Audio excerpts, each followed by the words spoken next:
গত বৃহস্পতিবার থেকে দেশের পেট্রোল পাম্পগুলোর সামনে দেখা যাচ্ছে দীর্ঘ যানবাহনের সারি।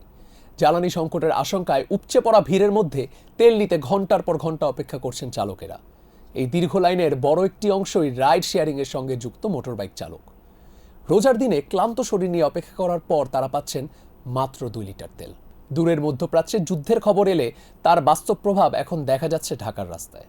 কারণ জ্বালানি সরবরাহ নিয়ে অনিশ্চয়তা তৈরি হওয়ার পর পরিস্থিতি নিয়ন্ত্রণে আনতে প্রতিটি মোটরসাইকেলের জন্য দিনে সর্বোচ্চ 2 লিটার তেল দেওয়ার সীমা নির্ধারণ করে দিয়েছে বাংলাদেশ পেট্রোলিয়াম কর্পোরেশন বিপিসি।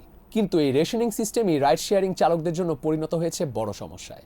কারণ তাদের আয় নির্ভর করে প্রতিদিন কতগুলো রাইড দেওয়া যায় তার উপর। অনেক চালকের ভাষ্য অনুযায়ী আগে যেখানে দিনে 2 থেকে 3 হাজার টাকা পর্যন্ত আয় করা সম্ভব হতো, তা এখন তেলের সীমাবদ্ধতা ও দীর্ঘ লাইনে দাঁড়িয়ে থাকায় অনেক ক্ষেত্রে নেমে এসেছে প্রায় অর্ধেকে।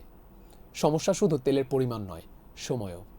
কখনো কখনো 2 থেকে 3 ঘন্টা শুধু তেল নেওয়ার লাইনে দাঁড়িয়ে থাকতে হচ্ছে তাদের। যে সময়টা তারা রাস্তায় থাকলে কয়েকটি রাইড দেওয়া যেত, সেই সময় এখন চলে যাচ্ছে পাম্পের সামনে অপেক্ষা করতে করতে। সাধারণত 2 লিটার তেলে একজন চালক সর্বোচ্চ 50 থেকে 60 কিলোমিটার পর্যন্ত যাতায়াত করতে পারেন। ফলে শহরের এক প্রান্ত থেকে আরেক প্রান্তে দীর্ঘ রাইড দেওয়া অনেক সময় সম্ভব হচ্ছে না তাদের পক্ষে।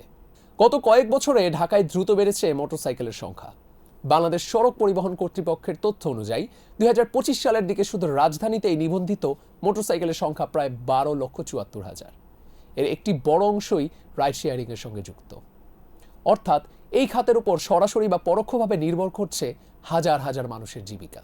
বিশ্লেষকরা বলছেন, মধ্যপ্রাচ্যের জ্বালানি সরবরাহ ব্যবস্থায় অস্থিরতা তৈরি হলেই তার প্রভাব পড়ে আন্তর্জাতিক বাজারে। আর বাংলাদেশের মতো আমদানি নির্ভর দেশের ক্ষেত্রে সেই প্রভাব দ্রুতই এসে পৌঁছায় স্থানীয় বাজারে।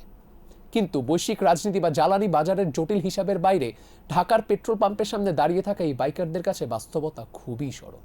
তাদের কাছে যুদ্ধ মানে প্রতিদিনের আয় কমে যাওয়া, ঘন্টার পর ঘন্টা লাইনে দাঁড়িয়ে থাকা আর সংসারের হিসাব মেলাতে না পারার উদ্বেগ।